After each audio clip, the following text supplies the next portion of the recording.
Hello दोस्तों, कैसे आप सभी। चलिए आज हम बात करते हैं दरोगा और सीडीपीओ को लेकर। तो जैसा कि मैं अब पर डे आप लोग के लिए दरोगा और सीडीपीओ के लिए प्रैक्टिस सेट लेके आ रहा हूं, जो आपको 8 से 9 के बीच में आएगा।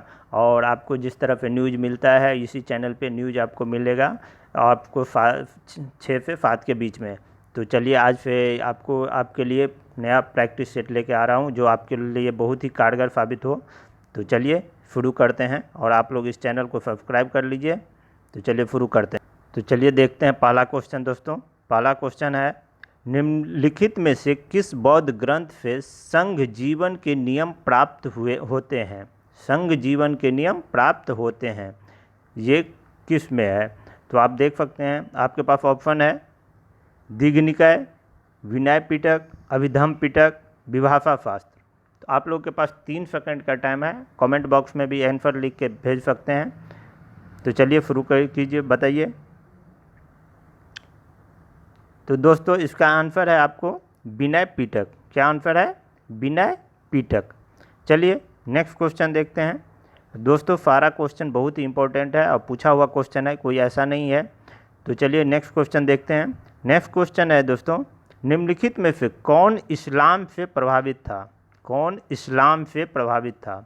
चैतन्य, मीराबाई, नामदेव, वल्लभाचार्य। चलिए बताइए। और दोस्तों इसका आंसर जो होगा वो है नामदेव। क्या है? नामदेव। चलिए नेक्स्ट क्वेश्चन देखते हैं।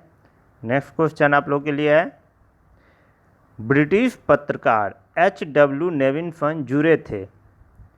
किस आंदोलन से ये जुड़े हुए थे? ये ब्रिटिश पत्रकार थे, H.W. नेविन ये जुड़े थे। तो ये किस आंदोलन से जुड़े थे? ऑप्शन है आपके पास, असहयोग आंदोलन, सविनय अवज्ञा आंदोलन, स्वदेशी आंदोलन, या फिर भारत छोड़ो आंदोलन। तो चलिए, तो दोस्तों इसका आंसर जो है, तो इसका आंसर है आपको स्वदेशी आंदोलन। स्वदेशी आंदोलन आप लोगों को पता ही है, 1905 में कलकत्ता में। चलिए आगे देखते हैं।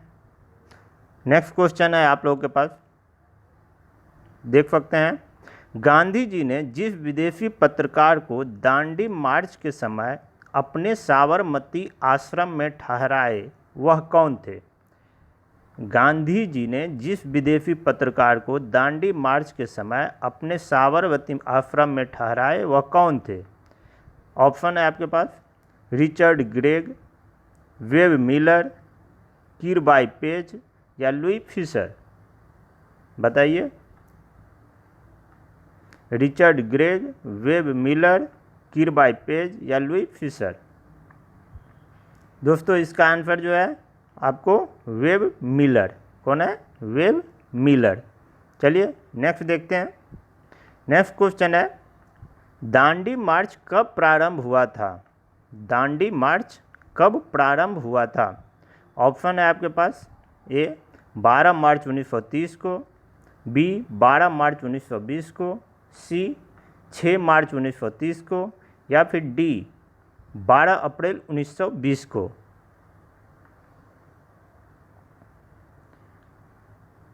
दोस्तों इसका जो आंसर है वो है आपको 12 मार्च 1930। 12 मार्च 1930।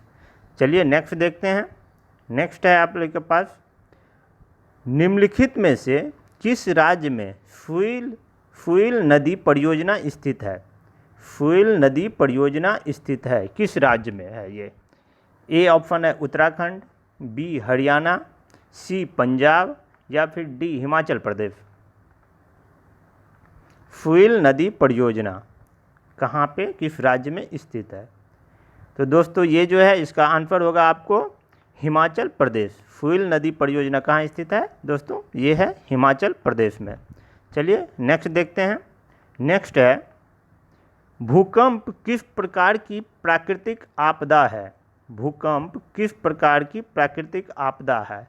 ये ऑप्शन है, ए वायुमंडलीय, बी भौमिक, सी जलीय, या फिर डी जीवमंडलीय।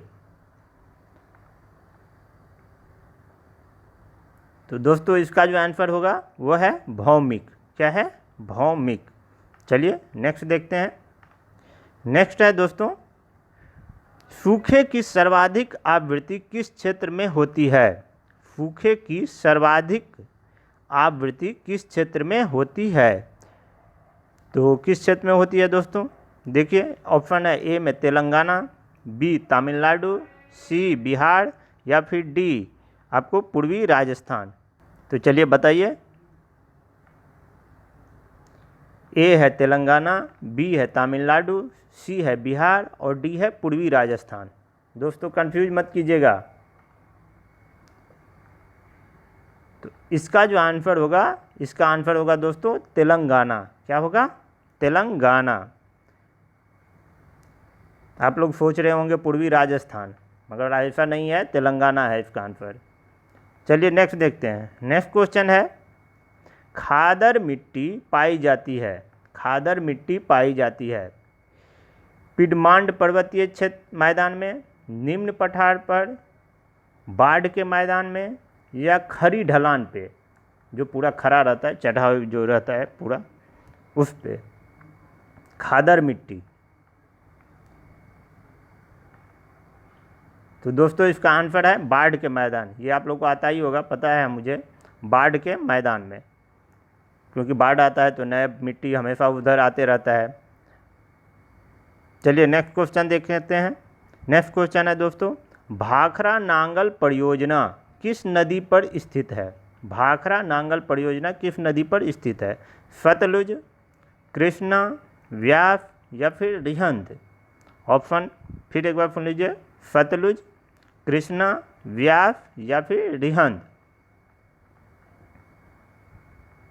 तो दोस्तों इसका जो आंसर है, इसका आंसर है सतलुज। क्या है? सतलुज। चलिए नेक्स्ट क्वेश्चन देखते हैं। दोस्तों सारा क्वेश्चन इंपॉर्टेंट है, इसीलिए इसको हल्के में मत लीजिएगा, क्योंकि आपको एग्ज़ाम में पूछा जाएगा। क्वेश्चन यहीं से रहता है, कोई नया जगह पे नहीं आता है, तो इसीलिए इस सब क्वेश्चन को हल्के में मत लीजिएगा। चलिए नेक्स्ट क्वेश्चन देखते हैं, पॉलिटी से है।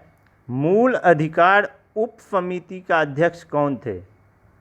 समिति नहीं कह रहा है, उप समिति का अध्यक्ष कौन थे? मूल अधिकार उप समिति का अध्यक्ष कौन थे? ए ऑप्शन है सरदार वल्लभ भाई पटेल, बी भीमराव अंबेडकर, सी एच.सी. मुखर्जी और डी जे.बी. कृपलानी। एक बार और ऑप्शन सुन लीजिए, सरदार वल्लभ भाई पटेल, भीमराव अंबेडकर, एच.सी. मुखर्जी या जे.बी. कृपलानी।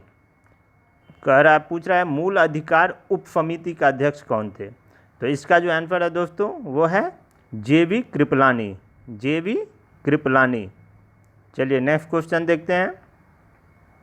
भारत एक गणतंत्र है, इसका अर्थ है? भारत एक गणतंत्र है, इसका अर्थ है?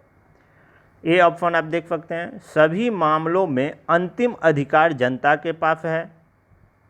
बी ऑप्शन है भारत में संसदीय शासन नहीं है। सी ऑप्शन है आपके पास भारत में वंशानुगत शासन नहीं है। और डी ऑप्शन है भारत राज्यों का संघ है। सही आंसर बताइए।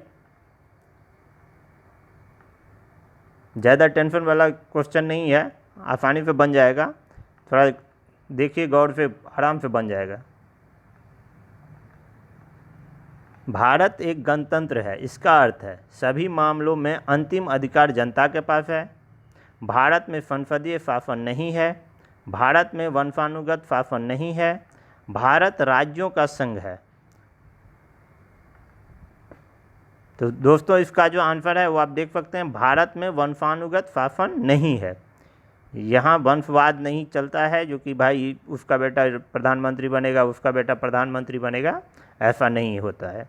तो इसीलिए इसका आंसर जो है वो सी है। चलिए नेक्स्ट देखते हैं।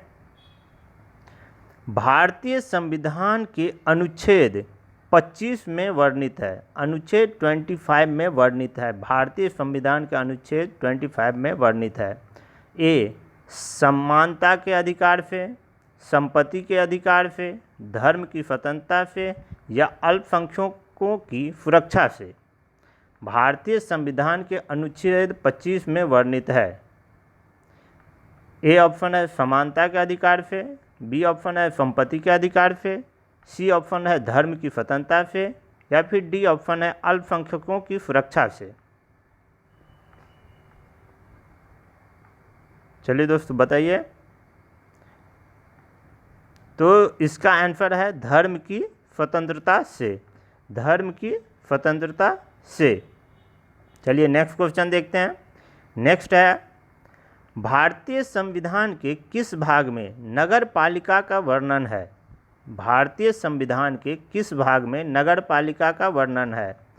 ऑप्शन ए है आपके पास भाग 9 में, ऑप्शन बी है 9A में, ऑप्शन सी है 9B में, या ऑप्शन डी है 10 में। भारतीय संविधान के किस भाग में नगर पालिका का वर्णन है? भाग 9 में, भाग 9A में, भाग 9B में, या फिर भाग 10 में। तो इसका जो आंसर है वो है दोस्तों भाग 9A में, भाग 9A में। तो चलिए आज के लिए इतना ही। थैंक यू, धन्यवाद। और आप लोग इस चैनल को सब्सक्राइब कर लीजिए। पर डे आपको ये 8 से 9 के बीच में मिलेगा। तो चलिए धन्यवाद, जय हिंद।